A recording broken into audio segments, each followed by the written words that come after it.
Welcome back to another episode of the Brett Snodgrass podcast. Today I have Brandon McCurdy on the show. And this is the first time you're tuning in. Please subscribe to our YouTube channel called the Brett Snodgrass channel.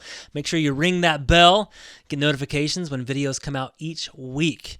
And today, again, I got Brandon McCurdy. What's going on, Brandon? What's up, man? Not much. How you doing? I'm doing good. It's a beautiful day in Chicagoland area. It's only like 25 or something like that. So nice and crisp. That's right.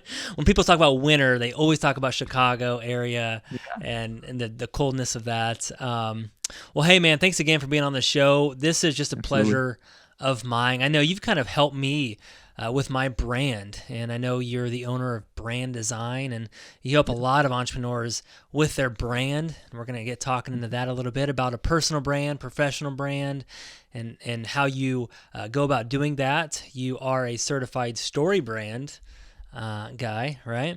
So that's pretty awesome. So we're going to talk about that, but Brandon, you're like highlight reel. I always love to just kind of lift people up, make your ego go a little bit up on this show. But Brandon McCurdy is a purpose maker, and we love to talk about living out people's purpose on this show. So you're a purpose maker, you're an entrepreneur, a pastor, a consultant, and a friend, and you work with people every day to make a meaningful decision and craft lives that they love. And your company, Brand Design, helps organizations create and design their own brand and develop the purpose of why they do what they do. Does that pretty much sum you up? Yeah. I love that, man. That was awesome. I love that thought. That's good. Sounds good, man. Well, one of our big things that we love talking about on this show is people, we love to help them live out their purpose. And you kind of call yourself a purpose maker. So what does that mean? Yeah, I just love that word. To me, it's like when we create things for our company, we always put at the end of it that it was crafted with purpose. And a lot of the companies we work with, we try to find clients and people that we can work with that there's purpose to it. And so much of business and just life in general, people just kind of go with the flow, and they just kind of go with whatever's going on at the time. They let everything else kind of control where they're going. And for me, I mean, the people I've always admired, the people I've always looked up to are people who everything that they did, there was a reason why they were doing it. It wasn't just that they happened to be doing it. They thought through it. There was a purpose behind it and that deeper motive. And that's really somewhere that's a journey I've been on for a long time now. And where the Lord's really worked in my life is in that area of identifying motive and why you're doing what you're doing. Because if you can't identify why you're doing it, then you have to ask yourself, why am I doing this? And that's what we really try to help people do is drill down into that purpose, because out of the purpose comes the meaning and the depth behind everything else you do that then creates the life you want to be living. Yeah. Was there ever a moment in your life that you were kind of drifting back and forth? You didn't really have a purpose. You were just kind of going through the motions day in, day out. Didn't really know your direction.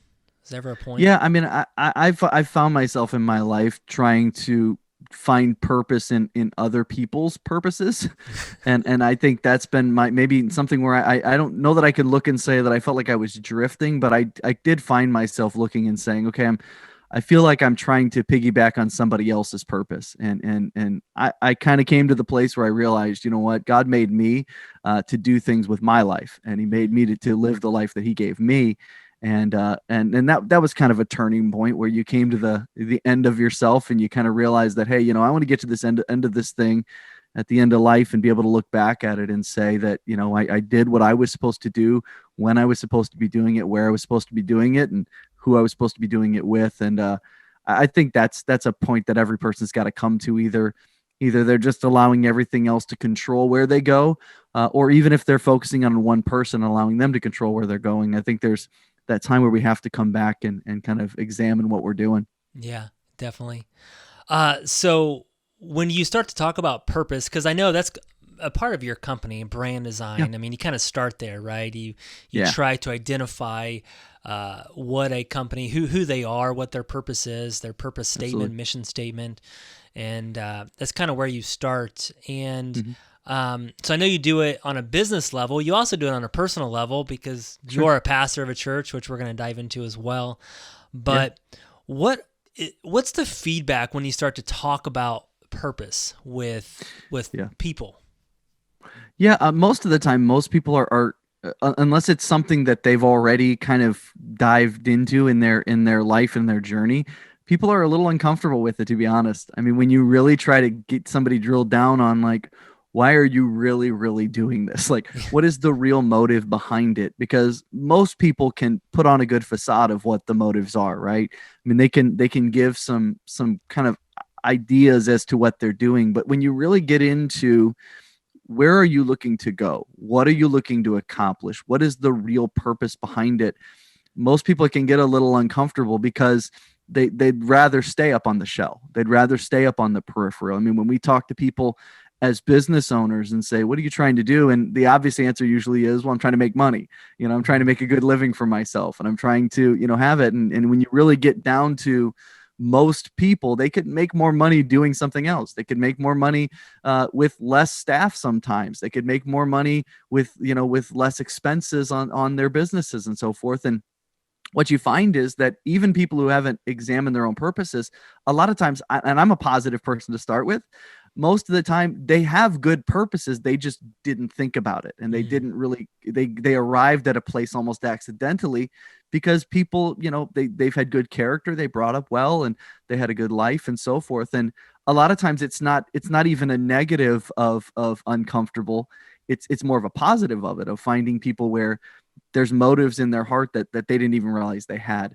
On the personal level with individuals, it really is then finding are we living lives that are self-centered? And when you really get down to people on their purposes are you trying to keep your spouse happy, keep your wife happy, keep your kids happy, keep your friends happy and everything, just so it's not an inconvenience to your life?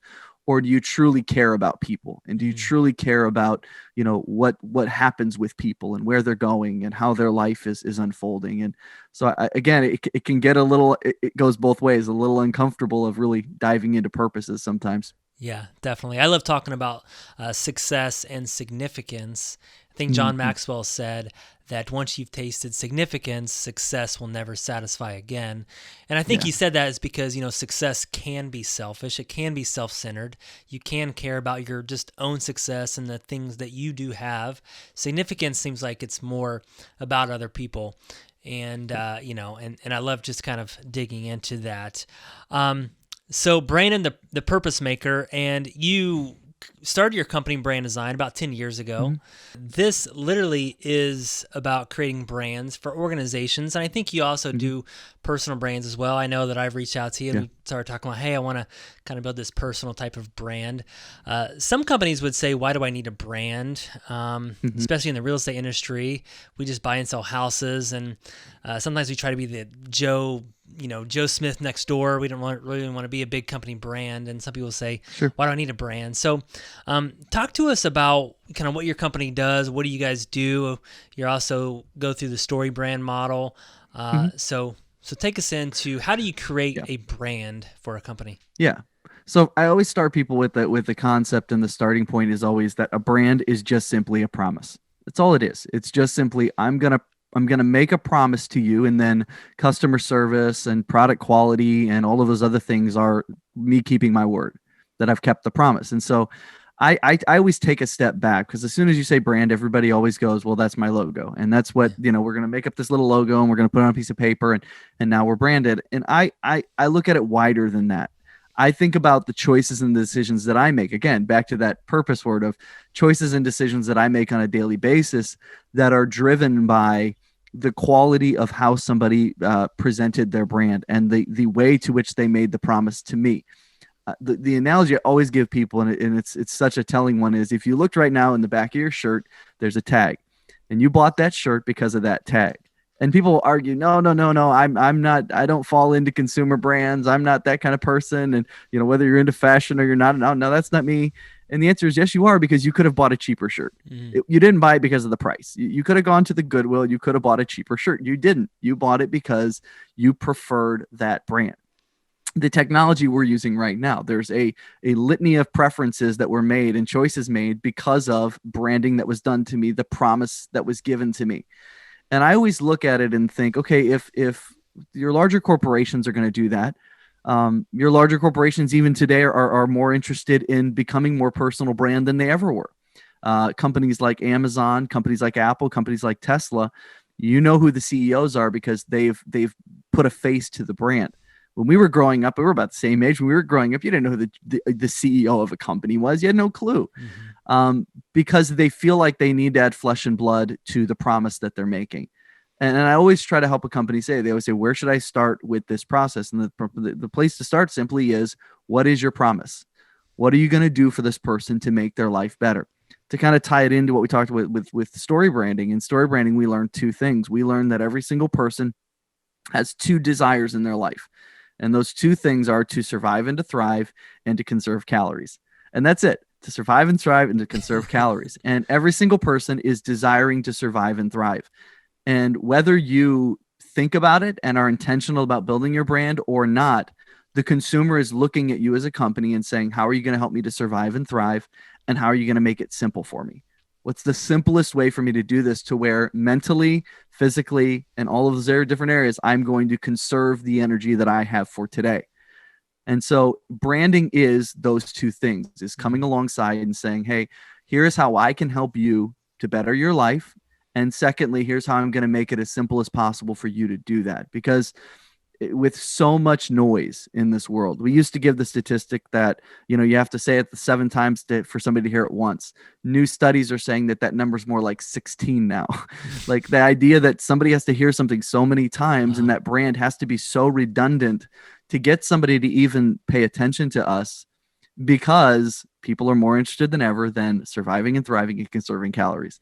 And so to not give it a clear, concise, consistent promise that I could just hand you and say, here's my colors, here's my type, here's my logo, here's the verbiage that we use, here's the consistency that goes along with it, in a nice, neat package that you can carry with you, and you don't have to think too hard about it. You don't have to think too long about it, but know that it's going to make your life better.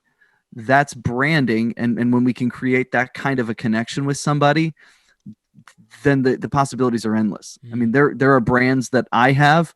I'll go to war for them because they've gotten me so much into this. I literally got in an argument yesterday over Popeye's chicken sandwiches versus Chick-fil-A, because I am an advocate for Chick-fil-A.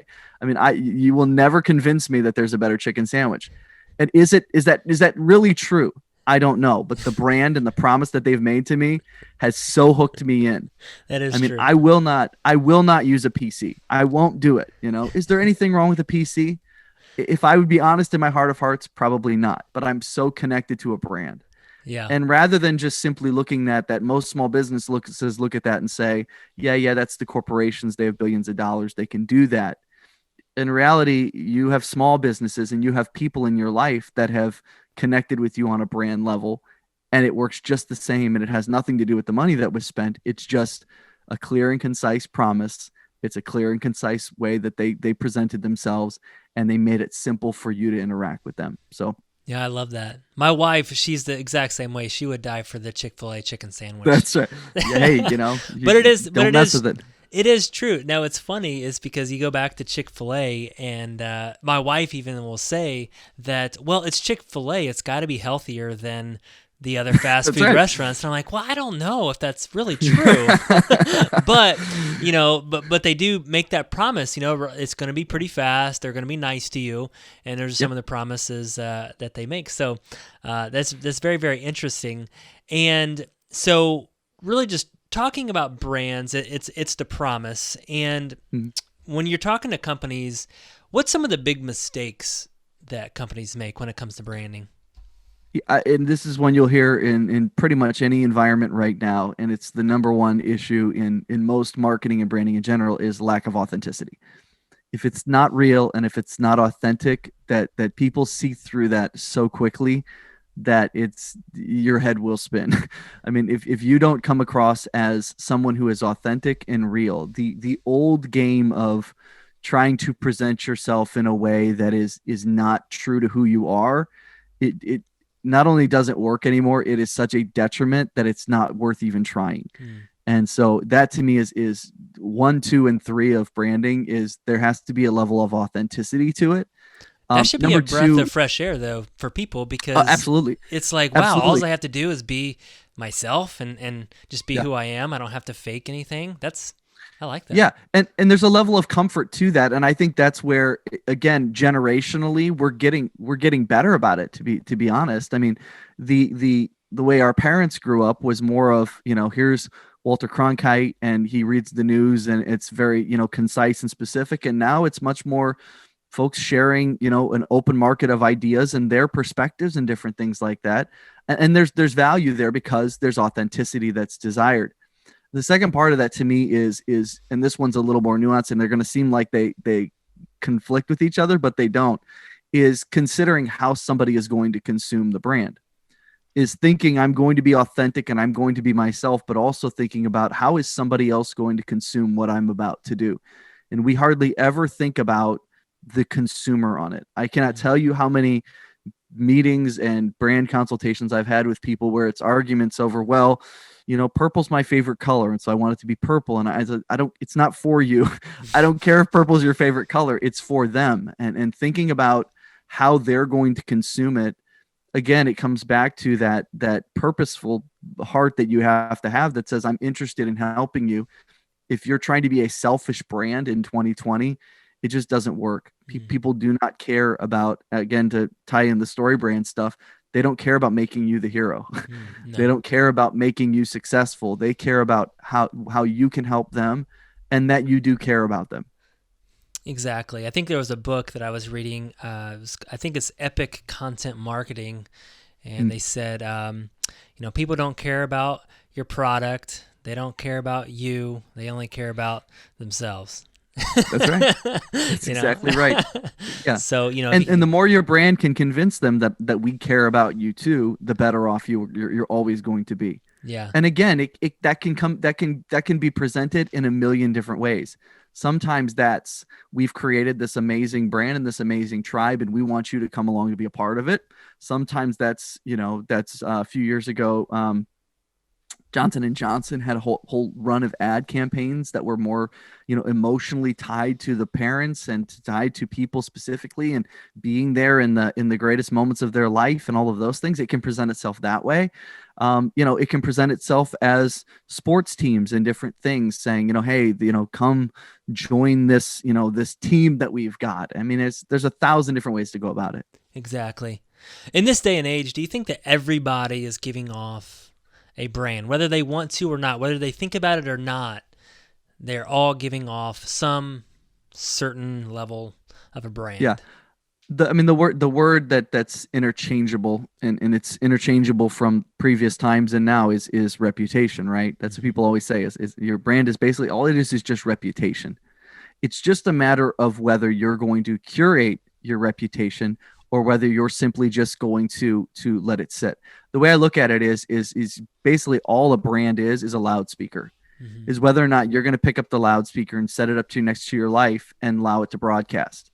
You can just sit there and talk and people will hear it, and that's going to be the effect that takes place. If I just sit here and talk to you and we didn't have the cameras rolling now and there was no recording taking place and we were just having a conversation, we would be branding. There would be an effect on my reputation, and there'd be an effect on your reputation, and we would leave that with a picture of what we had before versus what we have now. And when we take it from reputation and now we start calling it branding, whether it be personal or business, is basically just us saying, I'm going to pick up the loudspeaker and I'm going to set it up against what I've got going on and widen the broadcast and put it out there in a farther scope. And so I agree, and people use that interchangeable. To me, branding is when we finally pick it up and say, okay, we're going to put it on the internet. We're going to put it out there to be consumed. We're interested in people hearing this, not just saying it for our own merits. Yes, amen. And there was another quote, was it by maybe Warren Buffett, that he talks about you can spend years building your reputation or building your brand, and it takes 5 minutes to ruin it. So like, you have to be words really, have never been spoken. You have to be really purposeful and decisional on everything that you do, because sometimes, if you're thinking foggy, like this is an example for me. Like, so right now we're in the winter, and I don't do very good in the winter. I usually go down to Florida, and where I like the sun, I like warmth, and I feel better, and I make pretty good decisions when I'm feeling good.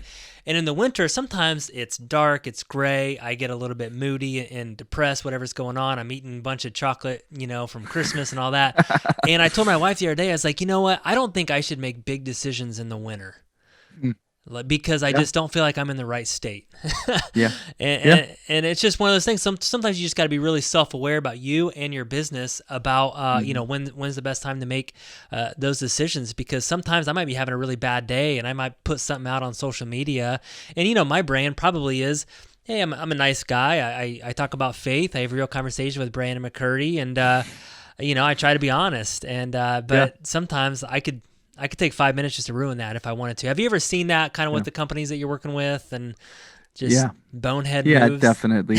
And again, I mean, it comes back to that authenticity piece of if you're not willing to, if you're going to try to present yourself in a certain way, then that better be true and authentic. I mean, we've had customers where, they had products that would go out, and I would pound them ahead of time with, you're claiming this type of quality, you're claiming these type of results, you're claiming this type of stuff, let me see it. Like, let me see the research, let me see the study that backs this up, because as your consultant and as the person coming alongside trying to help you with this, please understand, you're not going to need a branding firm, you're going to need a public relations firm here in just a little bit if you don't unfold this properly. And again, it's just that the louder you want to say it, the more scrutiny you're going to draw. Mhm. The louder you decide that you're going to say, I want to do all of these things. I mean, it's, nobody criticizes the 13th man on the bench if he has a bad game, but if, Yeah, if LeBron misses the last shot, everybody's down his throat because the brand is so much wider. yeah, And I exactly. always start with that as with people. We help them identify that, this is the promise you're going to make. And then I always am curious of, like, what are your aspirations here? Like, what do you really look like? Do you want to be a national voice for this topic? Because most people don't think that far down the road. Mhm. And if you don't think about it that far down the road, what you say today and what you do today and how you do it today, if you get to where you're saying you want to go, all of that's going to be scrutinized. Like, Mhm. what the journey you took to get there is going to be scrutinized if that's your desire.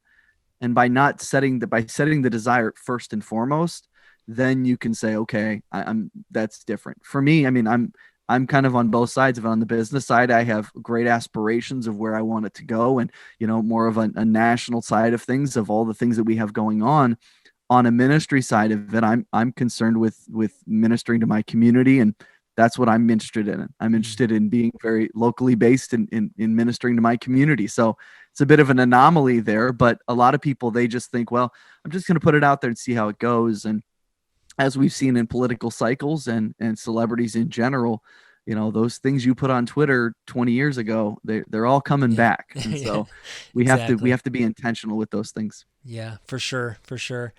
Um, so so you kind of talked about your church a little bit. I want to kind of shift directions here, and Yeah. one of the things that's what really attracted me to you is because I was on social media one night and you were preaching. It was a Wednesday, and you were on, I think, Facebook Live, Yeah. doing a video of preaching the Bible, and I was like, "What's Mhm. Brandon?" Because I only really knew you as a businessman and Yeah. story brand. We kind of went through those things, and so here you are preaching. So we had that conversation about what that is about. And so Yeah. you basically moved from Northwest Indiana to now Hmm. Illinois. And Yeah. the reason for that, part of the reason was to help this church. So take us Yeah. into that and what kind of happened with your Yeah. heart through that journey.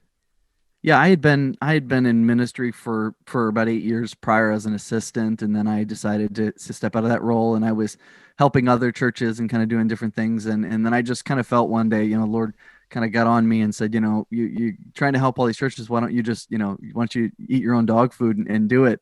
And so I was getting ready to, we were going to start a church, and just always had a heart for ministry. Went to school for ministry and all those different things, and so we were planning to start a church in the area where we live now.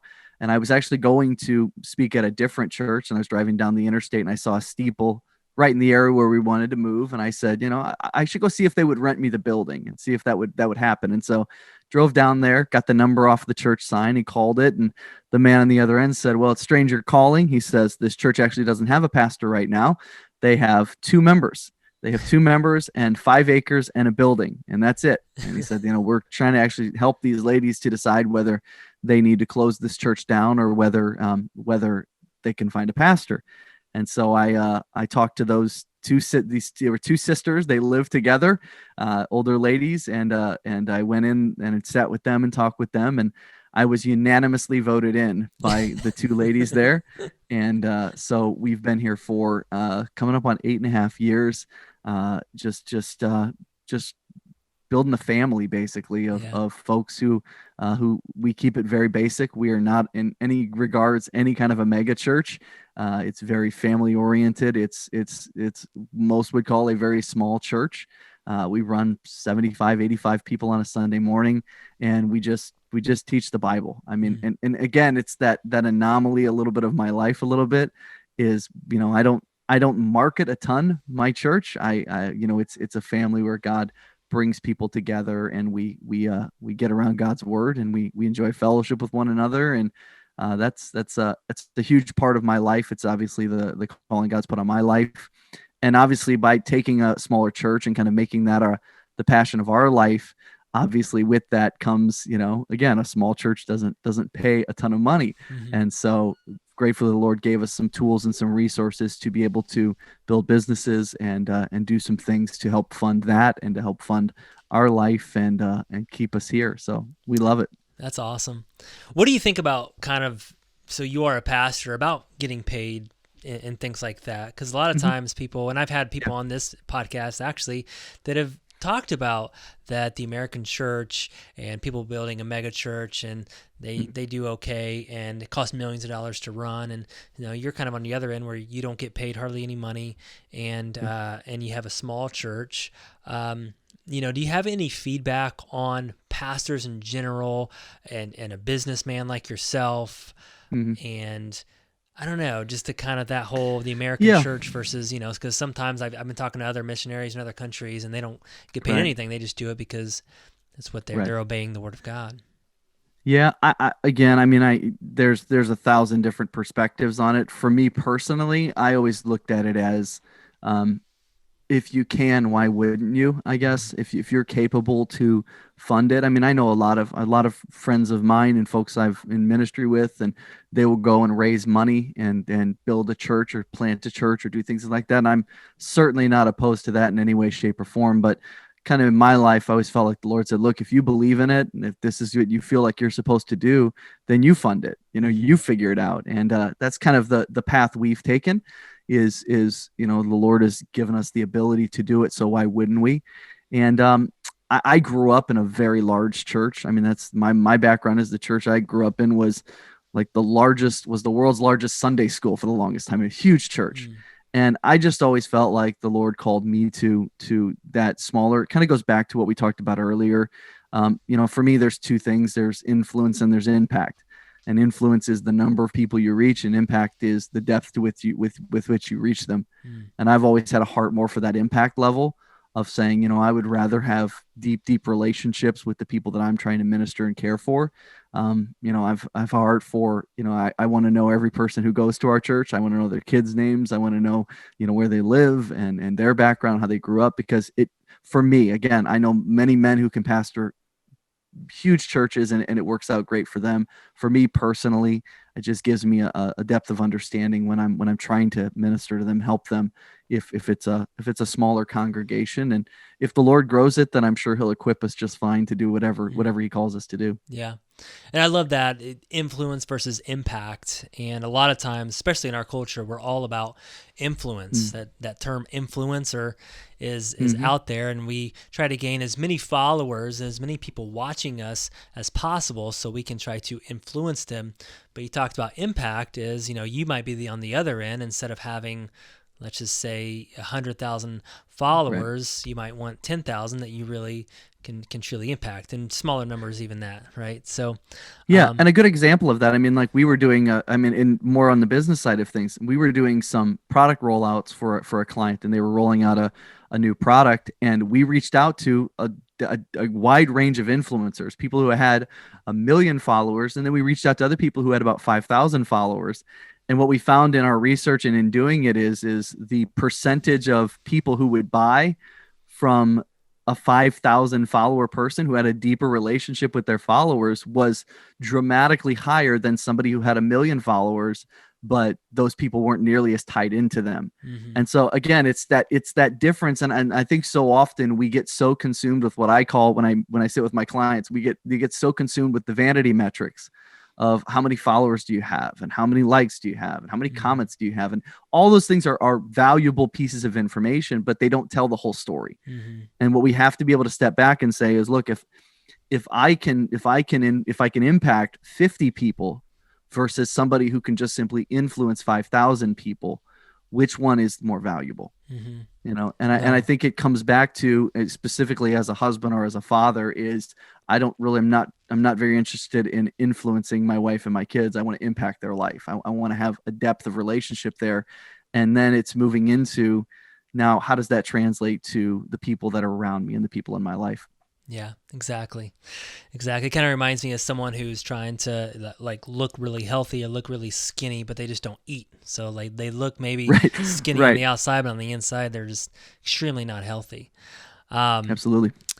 So if you had to make a choice and you said, "Hey, I'm going to, do this national business, and build that, or continue on your local church," what your purposeful life, which one? Yeah, to be honest, I choose relationships that don't make me choose. And that's kind of my answer to that. Is I don't get in, put myself into business relationships where I'm forced to choose.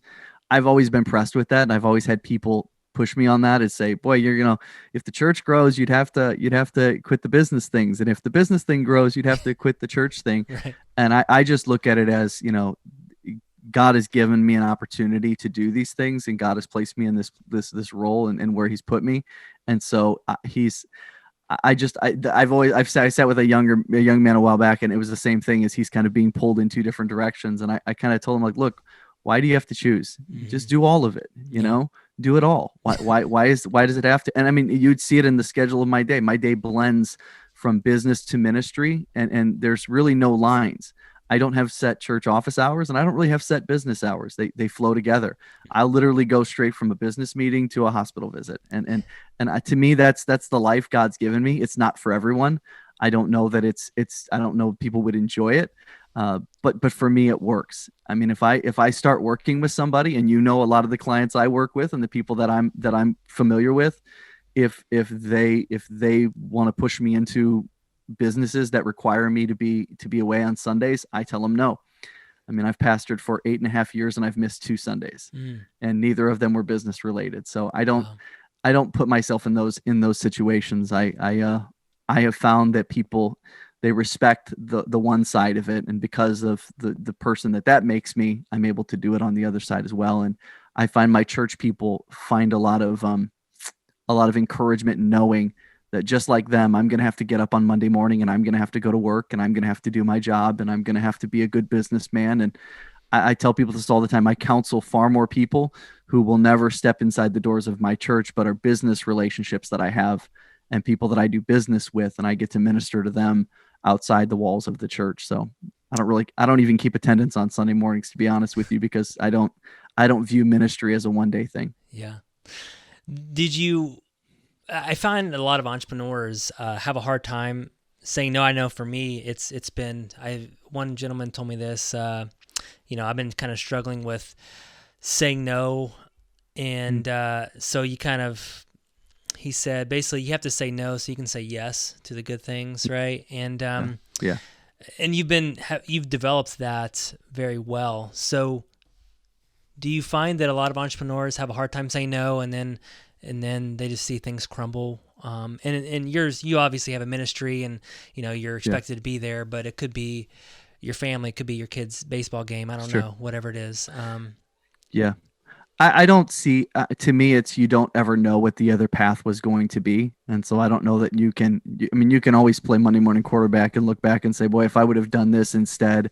I mean, I look back in my life and I see places where it's like, man, I could have been much farther ahead in my ministry. I could have had a much larger church. I could have had all of these things. And I look at my business side of things. And, even in the past year, opportunities, and I look at them and say, boy, I turned that down. And what did that cost me? It required me to move, or it required me to do something else. And, Mhm. I turned that down, and I wonder what that cost me. And at the end of the day, you just have to be able to lay your head to the pillow at night and know that you made the best choice you could. Yeah. You had the information at hand.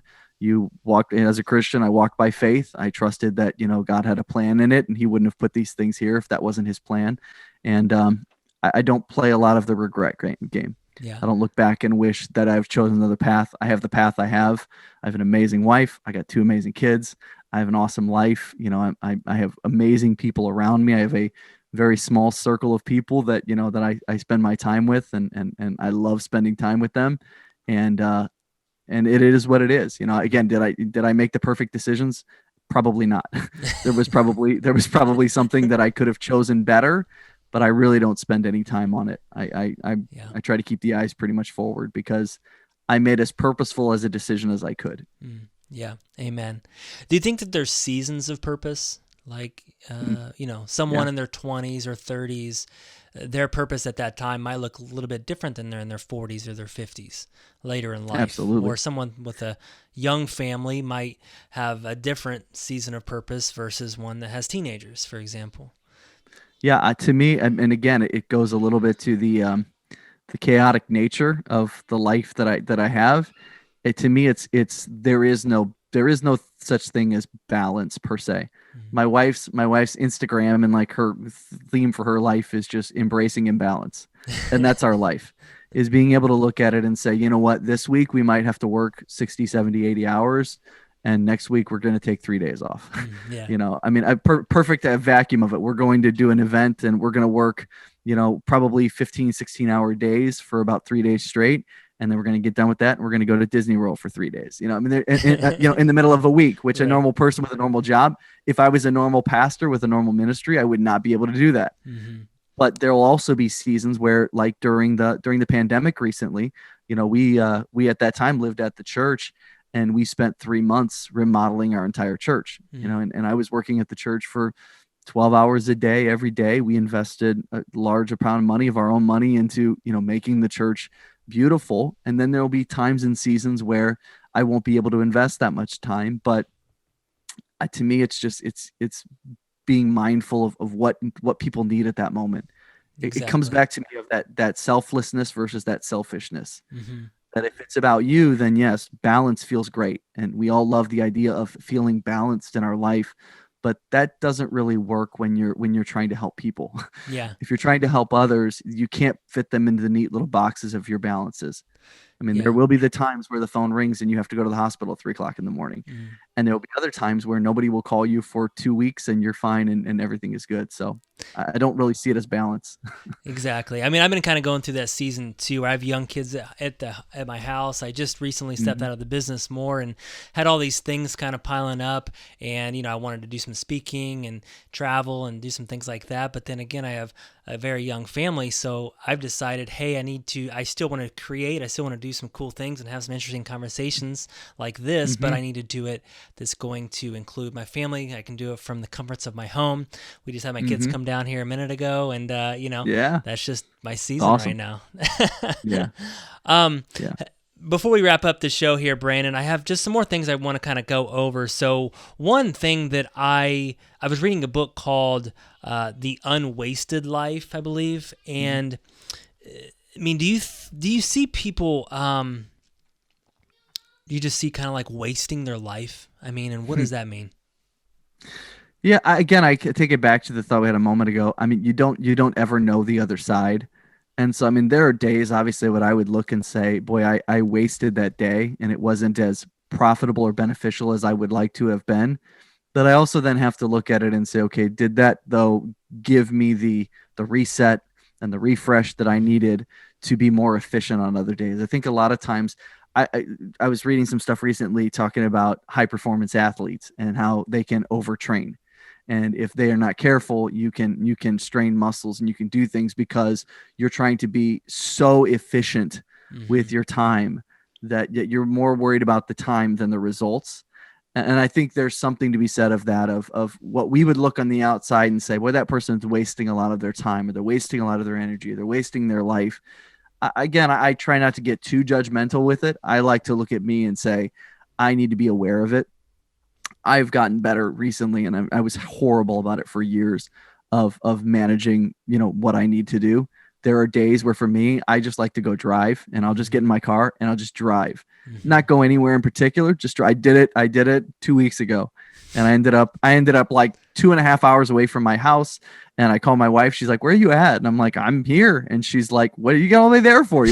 But it was I've gotten better of knowing. Look, Hmm. I'm at my end. I need Yeah. I need an hour. I Hmm. need 2 hours to go do those things. And from the outside, you look at that and say, well, that was wasteful. You shouldn't have wasted that time. You could have been doing something more efficiently or more effectively. And I try not to overthink it. I mean, Yeah. I want to enjoy the life I live and not worry always about, am I being the most efficient? Yeah. And people just being aware that you need self care. I actually told my That's wife this exactly right. morning. We just got back from Christmas, so it was just Mhm. crazy, and I just the kids woke up at 6 o'clock this morning, and I was just at the end, and I was like, I need a minute, just Yep. and whatever it is for me, it's more like creating. I like to go and just Yeah. like I don't know, just write, journal.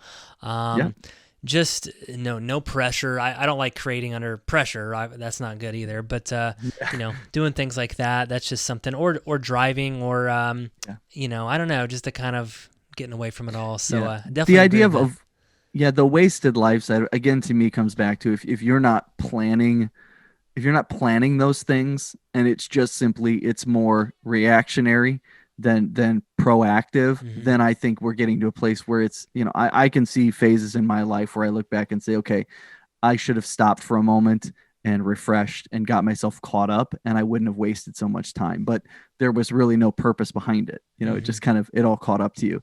And Yeah. so I look at that and say, I see a lot of folks where they're not as aware or conscious of what's going on, and they end up wasting a lot of time that they don't need to waste. Yeah. Yeah. No, it's true. Definitely true. Hey, Brandon, I know you had just a recent experience this last year about your Yes. house, right? Yeah. You actually had a house fire. Yeah. Tell Yeah, us it's been a about that. crazy year. Tell us Yeah. about So that and what. so it's been a wild year. So in December, my aunt, who is one of my favorite and closest aunts in the whole world, was like a second mother to me. Gary and Susan's mom.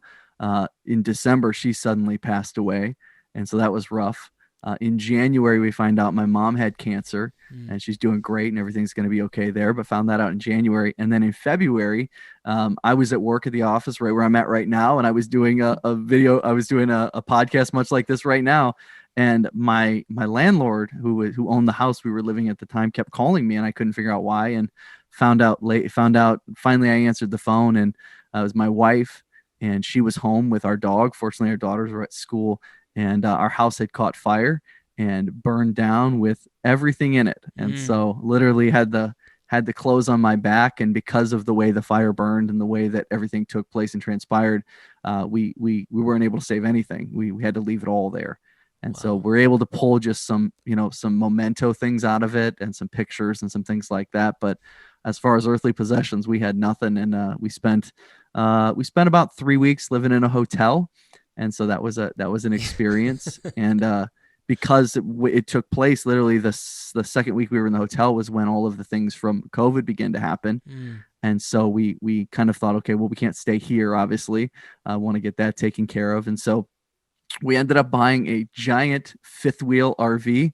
And so through the summer months and all the way into November in Chicago, we had this RV and lived in there, and it was just a great time to just kind of refresh and be, you go through something like that, you just want to be near the people you love. Mm-hmm. And my daughters are just amazing human beings, and my wife is an incredible person, and so we kind of just we kind of huddled up around that time. And again, it happened during we went through the quarantines together, And sometimes you get in those, you think you wouldn't want to be that close to people, but we needed that at that time, and it was perfect. And so we recently just got a house and got moved in and remodeled, and we are all moved in now, and it's absolutely amazing. And so we're very blessed. Congrats on that. Well, I know that Yeah, I don't know what it's like to kind of lose all of your material yeah, possessions. I mean, I think about it all the time.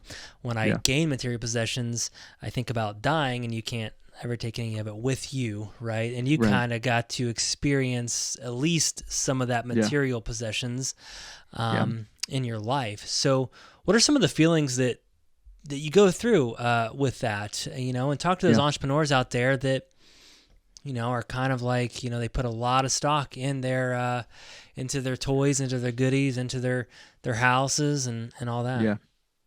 Yeah, well, first and foremost, if you lose a really good shoe collection, it stings pretty bad. So I will put that out there to start with. I had a pretty sweet shoe collection that all went down the toilet. But secondly, is the most obvious, and it's simple to say, but it truly is that emotion is the stuff doesn't matter, the people do. Mm, And so knowing that my wife and my daughters were safe, and there was no injury there. I mean, I've lost loved ones in my life, and I would never wish that upon anybody. That is a horrible experience.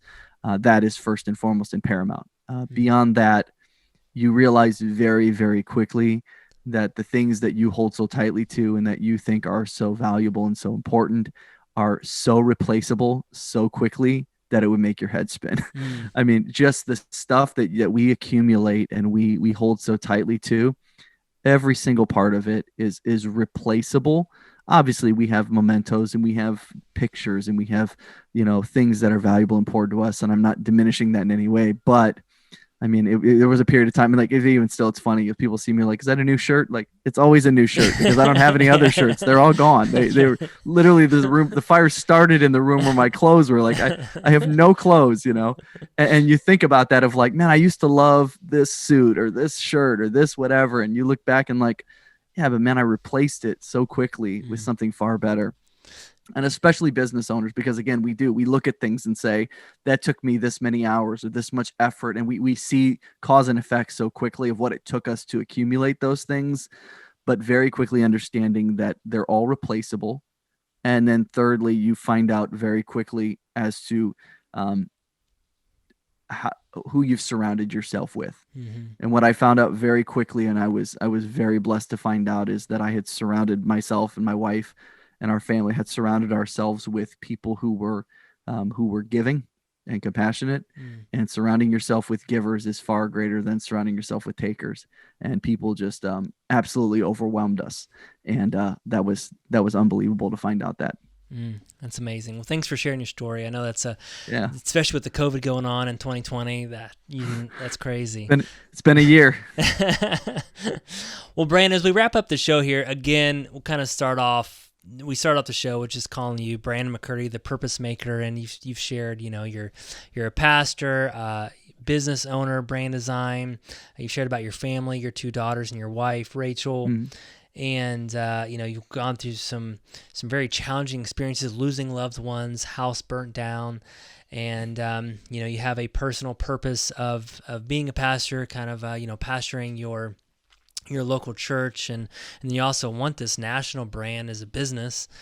mhm. And so I like to just end with this: is when it's all said and done, and you're facing God, right? And you're not in the world anymore. Like, what's the best thing that that people could say about your life?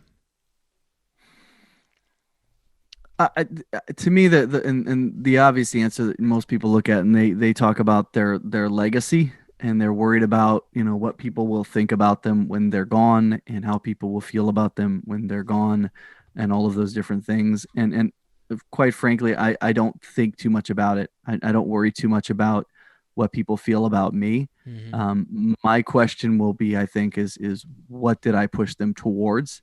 What did I use? What influence I did have, whether that's big or that's small. What did I do with it? Because at the end of the day, The Bible is very clear on this. Our life is that vapor that appears for a moment, then vanishes away.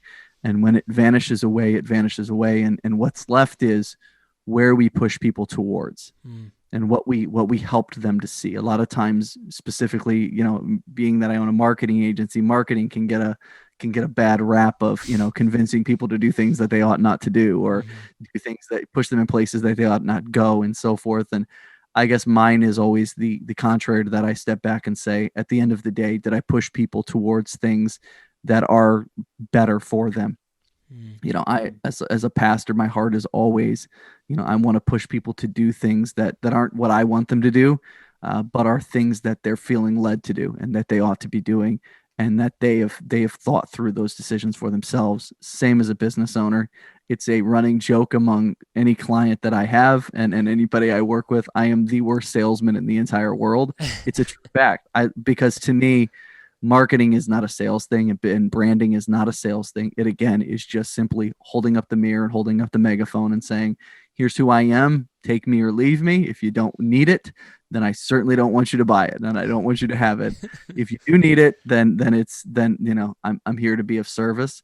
So I think that's, at the end of the day, that's when I stand before the Lord. I hope you can look back down over your life and see people where you sent them down a road that was beneficial to them, and beneficial to their family, beneficial to their future, and took them to the places where God wanted them to go, and the plans for their life. So Awesome. Well, thank you so much for sharing. That truly is yeah. the humble man, and I think that's why I love you so much, Brandon. I think is either C.S. Lewis or Andrew Murray talked about humility, which I study a lot, and Mhm. they said the humble man isn't one who just kind of talks down about himself all the time. It's really the person that comes up and they are just so humble because they're so interested in the other person, so interested in what the other person, and they don't really even maybe aren't even remembered, honestly, Mm. because the humble person doesn't really think about themselves at all. Mm. you know Yeah. so Yeah, anyways. and I think we do a disservice sometimes when we do try to talk down. I mean, if you're not going to position yourself as somebody who can help, if you can't help, Hmm. get out of the way. But if you can, certainly step up. I mean, obviously, in the ministry side of things, we have a message and we have something that can help people. And to step back from that is a mistake, and it's detrimental to people's eternity. So, I mean, we have to step up and be able to do that with confidence, knowing that. And I kind of carry that over into business of, look, if I have something that can help you and I don't say it, then I'm being detrimental to your business. At the same token, if I can't help, I better get out of the way. And so making sure that we're being intentional to know that what helps them is what's important. Love it. Last thing, what do you want to tell our listening audience out there uh, about themselves? Like, what do you want them to get out of this interview? Maybe they heard, Yeah. maybe they listened, they thought about you, they've heard your story, but again, Yeah. you really want them to think about what? Hmm. I this is a little outside the box, but I've really had a passion for this lately, and I think it's something that is so practical and will help people, and that's where I always come at. Every time I've Sunday, I preach 3 times on Sunday, and I always try to end with something where it's go do this week, and hopefully it'll be a help to you. With all of the opportunities we have to do things like we're doing right here with the internet and social media and all these things that sometimes get a really bad rap, and sometimes people think is everything. We have a great opportunity that generations before us didn't have, and that is to pass on um, the tools and the resources and the information to our children and our grandchildren, our great grandchildren, and all the way down the line, that will help them and that will equip them and will make their life better. And I think we miss that so often. I love, and I have such a great admiration for you and for what you guys do, because you do things like this that are intentional. For me, I mean, what you saw was a Wednesday night Bible study I've done for six and a half years now, every Wednesday night. And I don't care if anybody watches it. It's to save a record for my kids, that they Amen. can go back for generations and say, here is 7 years at this point now of 52 Bible lessons of my dad, my grandfather, my great grandfather going through the Bible. I think back of Art McCurdy, who was my grandfather, who Mm. pastored small churches all over Michigan. what I would give today to have video of him walking me through his life and walking me through the struggles he had and how beneficial that would be to me. So the practical thing I would tell you to do is whether you post it on the internet or whether you simply just record it, save it to your phone, put it somewhere, create something. Yeah. Create a digital footprint that your kids can look back on. Man, I've pushed my dad on this for years now, and he's not done it. And now recently, because of COVID, he's a pastor of a small church, same deal, and he's had to put his sermons online for his church people. And I'm grateful for COVID because of that, because now for years now we'll have something that we can look back on and enjoy. So go record something, and it's something too schedule it. And it's something my mom started doing that. She started writing and just kind of writing about her parents' story and her and my dad's kind of meeting and their story together and his parents' story. And I don't know. And I didn't know any of that. And I found it just fascinating. And here I am. I was 40 years old reading about these things about my parents I didn't know about. And you're exactly right. You know, just to go out and create something. It was something super small that she started doing, but it really meant so much to me. And I just found it fascinating, you know, reading through that. So. Totally and the fact that we have all these tools and we don't use them for stuff like that. I mean, we use them to take pictures of our food, which is cool. You know, I mean, that's great. That's but not cool. To know that you could, to know that you could pass down a digital record that, like, I mean, you think about the things you would say to like your great grandkids, right? And the fact that they will actually be able to, at a moment's notice, be able to pull that up and watch that. To me, it just gives me chills every time I think about, like, every Wednesday night I go on there, and I don't care I literally don't care if anybody watches it. I try to stop and think for a moment of, you know, if I was going to teach the Bible to my great grandkids someday, like, what would that look like? And try to do that. So, And I think it just takes the pressure off when you think about, because we've had that conversation too, because people ask you all the time, well, if I do this Facebook thing, like, what if nobody watches it? And you're like, who cares? You know? And that just really hit me and I started to really think like that, you know, like, is this, and again, is it about me or is it about something else? And so just do it. And I think that takes a lot of the pressure off when you stop worrying about all that stuff. Well, even in this interview right here, I mean, you referenced C.S. Lewis. You've referenced men that you've never met that were dead long before you were ever born, but things that they did and things that they created are impacting your life today. And I just think it's short-sighted often to think that couldn't happen again for us, that we couldn't put something out there, and many, many years from now, people could either be helped by it and encouraged by it or strengthened by it. So. Yes. Amen. Well, this is a wrap, guys. Thank you so much, Brandon McCurdy. I appreciate you being on this show, and wish you so much success. And guys, again, check out our YouTube channel, the Brett Snodgrass channel, if you're watching this on audio, or we're on all the podcast platforms as well. And this is a wrap with Brandon McCurdy. Thanks so much, Brandon. God bless you, man. Thanks, Brett. Have a great day. Thank you so much for checking out the Brett Snodgrass channel. If you like this video, please slam on that like button. And if you really like it, then subscribe to our channel here. And remember to leave us a comment below, and I'm going to try my hardest to reply to all the comments. Thank you guys so much. This is why I do what I do. Every single week, I come out with content that focuses on success, freedom, and living out your purpose. Thank you guys so much. See you next time.